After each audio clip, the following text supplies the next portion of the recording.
Welcome back. I'm your host, BobbieAnne, joined by my co-host today. Hi, I'm Sonya, her co-host. Yes, and founder and very important person at Girl Paddlers. We don't Uh, always get the chance to have her on, so I always love getting to have her on for a conversation. It's my favorite time of year. I love to be out on the water during autumn, fall, whatever you call it, wherever you're at. The leaves are turning. The environment is just beautiful this time of year in certain parts of the country. And that's what our topic is today. We are going to be covering some of the top places to paddle in autumn around the world. So hopefully you'll grab this list, paddle to some of these places, and let us know how it is in the community. So let's go ahead and kick things off. The most ideal place, the most like generic fall scenery that you could possibly get starts in the northeastern United States. That's where our list is going to kick off. Lake Champlain, Vermont. So that little corner, and actually you spent a little bit of time, was it last summer or last fall you were up there? a couple of falls ago, 2 falls ago, yeah. Gotcha. I've I been around. remember it's like all my timelines run together at Yeah. this point, but I was like, I got the pleasure of getting access to some of your adventure photo albums. And I know you weren't in Vermont exactly, but you were in that corner, and it's just like Mhm. stunning that time of year. Yeah, it's because late August going into September is when the trees start to change further up in the country, further north in the country. So I was up in Maine, and it's just a stunning time because everything that has been green just turns to orange and reds and yellows and pops of color, and it's stunning. So it's just an amazing. It's still warm enough to be on the water, and that you're getting to see all these color changes. So yeah, Lake Champlain in Vermont is somewhere I have not been, but has been on my go-to destination list for quite a long time. It actually is between New York and Vermont, so it's kind of like a lake that borders the two states, and it's got a bunch of small havens of coves and things like that that you can kind of duck into if you just want to chill out and relax and enjoy the view. And then you also have the Green Mountains surrounding it. So you've got mountains, lake, very full vibe-ish, very kind of mountain-esque, but also, you're by the water near the Adirondacks. So gorgeous place to be. Definitely on my paddling list for future. And it's also near Burlington, which I think everyone knows Burlington Coat Factory, but Burlington, Vermont is one of their biggest cities, and it's right near there as well. So great place to go, easy to get to because you get into Burlington, and then you can just hop under the water. Nice. Yeah, I think just that really, really northeast, like northeastern United States corner, they get fall for such a long time, which I'm so jealous of. They get it early and they get it for such a long period of time that really, if you can make it up that way at some period during like September, October, even November. November's starting to get a little too cold to be on the water unless you have like a wetsuit or something like that. But it's still such an incredible time to be up there, and because they have such a long period, you get more chances to really Yeah. get to see the sights. I think we'd be remiss if we didn't mention Canada too, because obviously that's in the northeast. And I'm actually traveling back from Alaska right now. I'm in the Yukon Territory in Canada, and we are at peak season for the tree change already, and it's only September 11th. It started in Alaska about a week ago, so at the end of August we were driving through tree change, all the colors, all the yellows were popping out because there were a lot of birch and I can't remember the name of the other trees. They're yellow, but a lot of those along the way. I know aspens are one That's the I one. can't remember if they're the Yeah, yellow ones, but I know they're they one are. that, like, makes dramatic changes Yes. to 'em. Yeah, Yeah. aspen. So that's the word I was looking for. So yeah, aspens and birch along the way. So it's a little colder, obviously, up here where I am. So it's harder to paddle. You've got to have a wetsuit or at least a wetsuit, if not a dry suit, to paddle. But it's just gorgeous. So Canada definitely should be on your fall paddling list too. Yeah, I think we've actually got further down the list, we Sweet. have an international section that we're gonna Yes. talk about. Canada definitely has some really cool spots. Hmm. So, as we're making our way down the East Coast, though, that does run us into Maine, and Rangeley Lake is in Maine. Did you get a chance to go over that way whenever you were in Maine? No, I didn't go to Rangley, but there are Okay. so many. You cannot drive for 5 minutes without driving past a pond or a lake in Maine. It's there's so much water. So Rangley is one of the more popular for its, kind of dense forest, autumn colors, and a lot of paddlers go there. But anywhere in Maine, you could take your board or your kayak, for a drive along, one of the highways or the roads, the local roads, and you'll find many, many, many places to paddle. When I was up there, it was further towards the Canadian border on the what we call down east, but it's actually almost in Canada. And we had within driving distance of 30 minutes, we probably had 4 or 5 lakes that we would paddle at. For someone who travels around and gets to just pick where they want to be for the perfect time of year, like that corner of the country is really Mm. the ideal place to be if you're going to park out for a couple months. The challenging part is that once the leaves change, you get into like, okay, I've got a couple of months. No, you don't. It gets cold really fast, so we book it. We leave pretty quickly as soon as the leaves have changed. But Yeah, that's tree, kind of the catch up there is really because they get kind of the best pops of color up there because the elevation, but because of the elevation means that temperatures are dropping real quick. yeah, exactly. And one that I actually definitely want to talk about while we're talking about the northeastern corner is Virginia. So I've always loved autumn and fall. I'll probably bounce back and forth between saying autumn and fall because I'm down south. Everybody says fall down here, but then like the rest of the country and all other countries say autumn. So I'll probably bounce back and forth. But when I lived in Virginia, that was really the first time in my whole life that I actually experienced real autumn. Wow. You Yeah. have this like, image in your mind and you think you're experiencing it. But like here, I grew up in Tennessee. Um, and we really get like maybe 2 weeks, if that, of like Oh, autumn, and then it just rains until it's cold. It's yeah. like there's no like it's you can't get outside, you can't really enjoy Mhm. it, and it's like not that comfortable weather. It's just like gross, yucky, rainy, cold Yeah. weather. Yeah. So it's definitely not that like, fall experience. And then like from there, I went to Charleston. Charleston, South Carolina doesn't have fall either. It's warm all Mm. year long. So Yeah. so when I moved to Virginia, I was like, oh, this is what everybody's talking about. Yeah. This is it. Yeah. This is like peak experience. It was the first place I've ever, actually, the only place I've ever lived that was like a true four season area. Mhm. And I love Virginia in the fall because it's really like it's perfect for my ideal situation. It stays warm, but the colors are changing. You get that like you get almost a solid like month and a half of like light jacket weather, which is my Yep. favorite. So Yep. Virginia, I highly recommend, specifically Lake Anna State Park. We actually have our first fall Oh, foliage yeah. paddle coming up, and that is where we're going to get to go. So I've never been to Lake Anna, I but have it. It's gorgeous. have Just you? go yeah. It's a big lake, but, it's a gorgeous place. Yeah, Yeah. well, that's what when I was kind of researching where we were gonna go for this fall foliage, I did notice that it's a really large like, it actually extends for the majority of the town and kinda leaks into the next one, so but they in the park area, like, the entrance of the park, they have this nice little beach area, and there's actually they have just installed in the last couple of years a kayak launch, which we can also I use love for paddle those. boards. Yes. Yeah. So, I've actually never gotten to use one of those before, so I'm So really much looking forward easier. to that. Yeah, Yeah. I'm excited because I mean, it's just gonna take, like, launch time, like, no Yeah. time at all, so Yeah. I'm really excited we're Exactly. gonna get to utilize that, and so during that, we are gonna be landing in Lake Anna at peak time of year, October 18th, and the calendar currently is saying that peak time in the Lake Anna area is the 16th through the 19th, so we're gonna Perfect. be, like, Yeah. right there. Yeah, so Yeah. I'm excited. We picked the perfect time, we picked the perfect location, and also we're gonna have our Virginia moderator joining us again, who was our So yogi exciting. for our waterfall retreat in Tennessee. So she's going to be doing yoga for us again. We're going to do a nice little morning stretch to get things flowing and going. And then we're going to do our paddle. We're going to have lunch on the lake. And then we're going to come back and do a sound bath as we kind of send off for the day. So on the beach, which is going to be nice. Sounds amazing. It sounds Yes, so good. So I'm good. so excited, and I Yeah. haven't been back to Virginia in years. So this is going to be the perfect way to kick off the season. Yeah.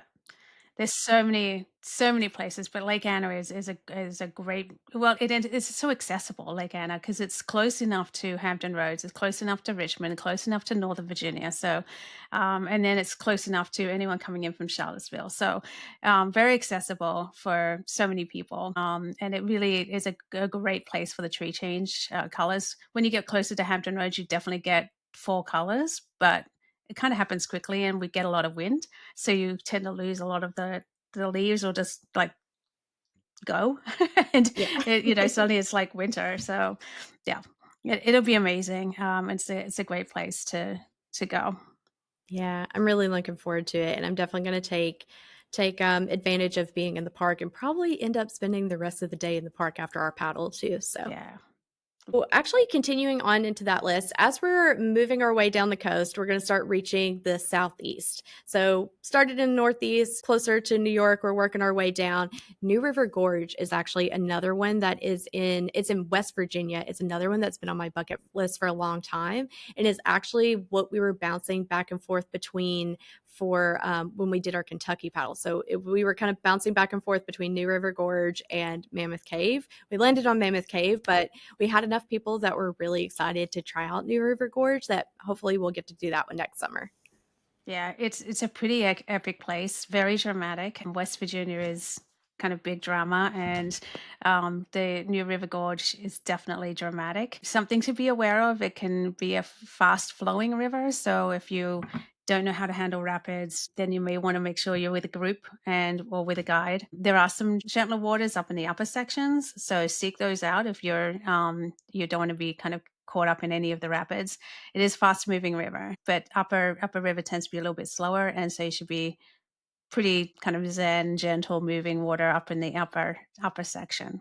To keep that in mind. And also, when you are traveling around to these areas, do keep in mind that, again, elevation. So, elevation is also going to determine like when the rainy season is going to hit. So, if you're kind of moving, if you're starting way up north, their season's going to start, a little bit later. But when you're moving down south, as I mentioned, we get a lot of rain that time of year. So, definitely be careful about that because obviously rain is going to really play into your currents. And if you're already on a strong river, that can make a big difference whether or not you want to attempt it or if that's outside of your skill level for sure. And consider also where it's raining, where the river starts or where the river's flowing through, because it may not be raining where you are, but it could be raining upriver. Where I spend a lot of time in Florida, we'll get the river that flows through our areas, the Swanee River. Where that river comes from is actually in Georgia, in the Georgia mountains. So if it rains up there, we'll get flooding down where we are, and we may not see rain for months on end, but that river will rise. So keep that in mind. So look at the weather forecast where the river's coming through or starts at, and that will kind of dictate how the river may be or the conditions may be closer to where you are. All right, so we had to take a brief intermission for some technical difficulties, but we are back to finish up the episode. We're going to jump right back in where we left off. We are still chatting about Southeast territories. Moving on from West Virginia, we are going to continue down south into Chattooga River. Not to be confused with Chattanooga River, which I just found out there's not even a Chattanooga River. That's part of Tennessee River. So Chattooga River is over close to Georgia on the South Carolina border. Beautiful canopies, another one that's just like cascading down the East Coast, lots of booming colors, really great area to do some paddling. Lots of wilderness too. It's actually designated a wild and scenic river. So people keep that in mind when you're looking at going to this particular river, because it does have rapids, but it also has lots of stretches that are more gentle, friendly stretches. So just do a little bit of research to make sure you don't end up in a whitewater run accidentally. Absolutely. Which, of course, is the case for anywhere that you're traveling around for the first time is be sure to do your research, make sure you know what you're getting yourself into. And what I have never actually been over to that area before, but while we were kind of putting this list together, I did find out that there's a lot of really great camping over there too. So if you're into fall camping, want to get in some water time while you're there, this seems to be a really great place to do that. So you get a 2 for 1. So moving on into the Midwest. So we've worked our way down the East Coast, moving over into the Midwest. We actually talked about this next one during our Pride Friendly episode. So all of the really cool locations we talked about where there's all kinds of like fun festivities happening for Pride is Boundary Waters in Minnesota. Yeah, it's there's a bunch of lakes that are crystal clear, and so many places that you can find, kind of like Maine, where Maine, everywhere you drive there is a pond or a lake. Similar kind of um, terrain in Minnesota. So Boundary Waters is a gorgeous and really pretty well known place for great waterways with aspen, birch, maple forests. So lots of that yellow and orange fall color. And from what I understand, this area too has a lot of really great launch points. So it should be pretty easy, even though it's a really huge region. It should be pretty easy to get onto the water and find whatever's going to be closest to you to the point that you're traveling to. So Exactly. and not too far from Minnesota is just a little ways over into Wisconsin Dells. So this is actually one that I understand is very beginner friendly. Again, lots of fall foliage everywhere. They have an extended season as well, but it does Wisconsin, Minnesota, that whole area gets the Midwest gets cold very quickly and their winters get cold. So definitely be hyper aware of that with the waters over there. But yeah, Wisconsin Dells. I actually have been to the Wisconsin Dells. I haven't paddled, but the I have been to the area, and it's absolutely stunning. And I believe I was there in September when the colors were starting to change, and it's a stunning spot. The Wisconsin River creates the Wisconsin Dells. It's basically like unique sandstone formations that create like around the sides of the riverbanks, and it's just a great, beautiful area to go paddling. And this corner of the country, too, really big oaks grow all over the forest in here. And oaks are such a pretty tree during the fall. I'm sure that no matter where you're driving, if you're just driving through to get to the Dells or anywhere else out in the Midwest in that area, is it's just going to be stunning the whole way there on your paddle, on your drive there, on the way out, especially if you're like one of those people. I don't think we've even mentioned this so far is, a lot of people during this time of year, they actually plan just trips to go leaf peeping. There's like these Yeah, key leaf peeping yeah. areas that you really don't want to miss. And these areas are definitely going to be ones that if it's not on your list, at least try to see if you could drive through that way on the way to your next point. So, all right. Even though, like, kind of the Midwest and the Northeast is really known for those extreme color changes, we can't leave out the West Coast. The West Coast has a lot of really beautiful mountain ranges as well. And Lake Tahoe is going to be at the top of the list for that one. Yeah, it's one of the destinations I think is discussed most in our Girl Pilots group on Facebook. That Lake Tahoe is like a dream destination. The water is so crystal clear. So imagine being there on the crystal clear water and then also having all the fall foliage changing around you. It's a beautiful place. I think at some point we're hoping that we may be able to do some kind of a meetup there in the future. But if anyone goes in the fall, send us pictures so that we can see because it looks like it's just a stunning place to go. Yeah, we have a really good group out in California of just local girl paddlers, and they kind of travel all over. So I'm really hoping we'll get to see some good pictures this year from that area because I know we have quite a few California girls over there. And continuing on over that way is I just found out I had never heard of this lake before is Lake Jenny in Wyoming. So that's actually over in the Grand Teton National Park. It's a stunning place because the lake has the backdrop of the Grand Tetons, which if you've ever seen pictures, the Tetons are these very dramatic, rugged looking mountain range with like snow capped, and it's just a stunning spot. I am hoping to actually be driving through there in October. So if I do, hopefully maybe I'll get out to paddle. If not, I'll even just try and take photos. But it's a beautiful spot. Aspen trees are common. It's just a stunning kind of contrast to the aqua blue waters of the Alpine Lake and then the Grand Tetons mountain range in the background. It's definitely an Instagram moment if you get a chance to paddle out there. Yeah, I know the Grand Tetons is on the top of a lot of people's lists, but just because of all of the extreme beauty, it's like postcard picture perfect everywhere you look out there. And then, of course, like all the waters really on the West Coast, there's a lot of areas where you can find crystal clear waters, very calm waters. And Lake Jenny is actually a smaller lake, so you're going to have calmer conditions out there, especially in October. So if you're passing through, definitely try to stop and maybe you'll get some Yep. paddling in. Hopefully. Yeah.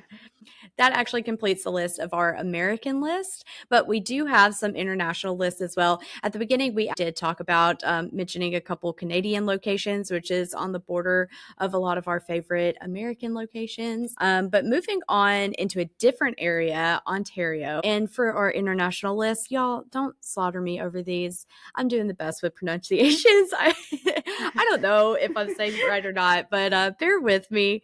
Don't be too mean about it. But Muskoka Lakes in Ontario, Canada.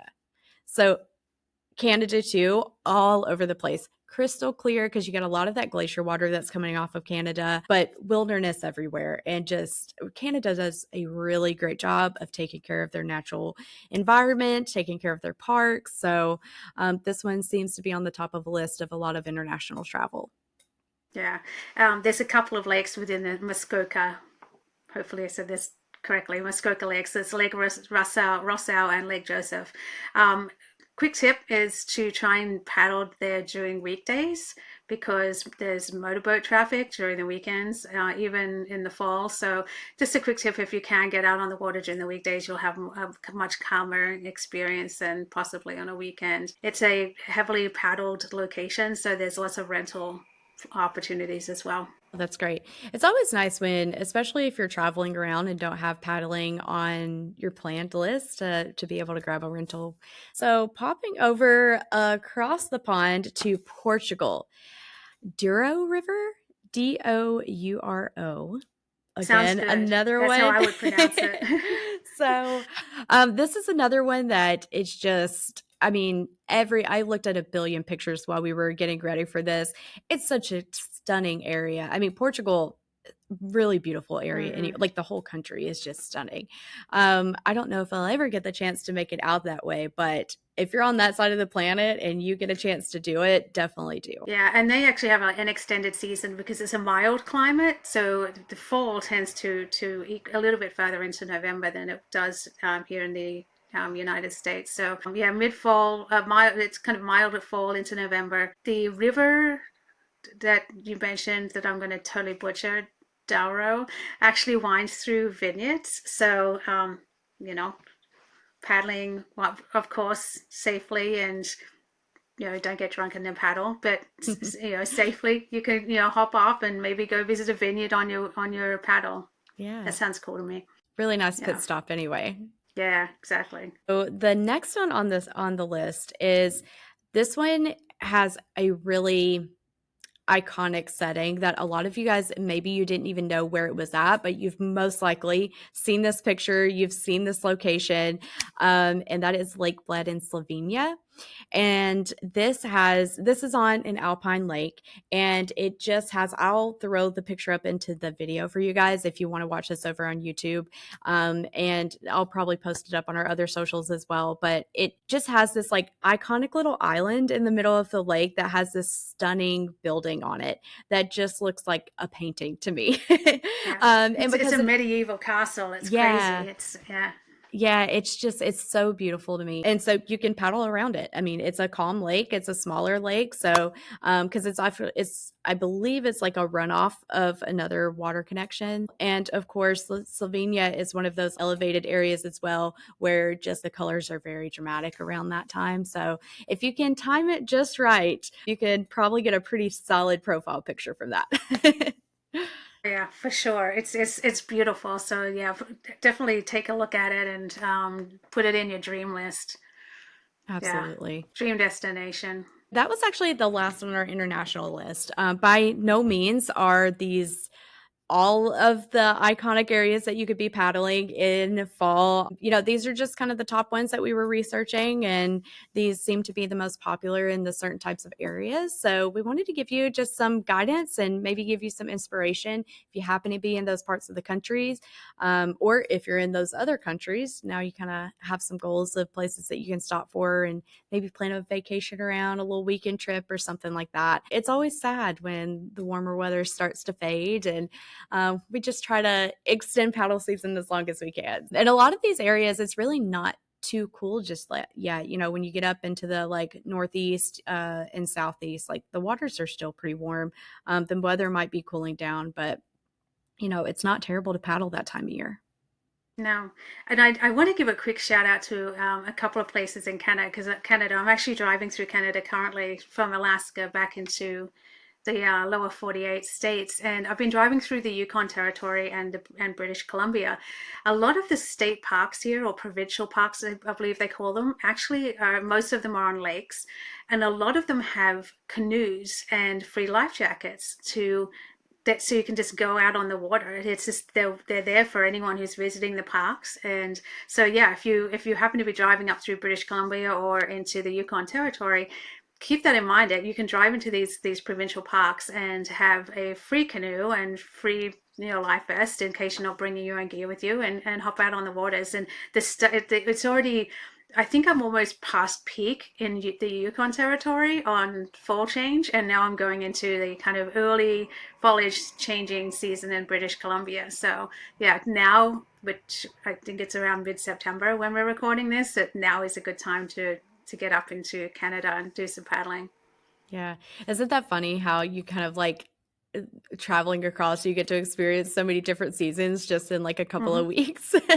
Yeah, two Yeah. weeks ago it was snowing in Denali National Park when we were there, so it's crazy. That's Yep. crazy. Yeah, last week we were still having 90-degree weather here, so Yeah, that's why we went to Alaska yeah. this year. Escape the heat, escape the Yeah, heat. exactly. Oh, Exactly. that's So, awesome. And that's what like I would love to do paddling in Canada if I can make it up there, in the next couple of years, because like I was mentioning before, they take such good care of their parks, and hmm, they're just like yeah, really, they just do such a good job of facilitating, like encouraging people to be in the outdoors and giving people options to be able to do so. So I love that. absolutely.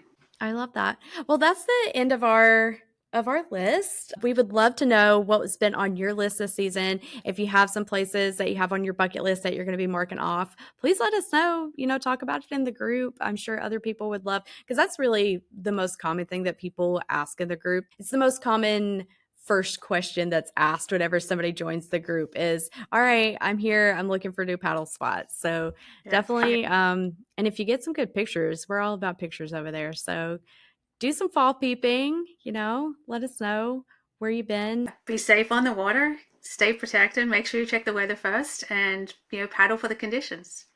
Absolutely. Yeah. All right, well, happy paddling, everyone. We'll see you soon.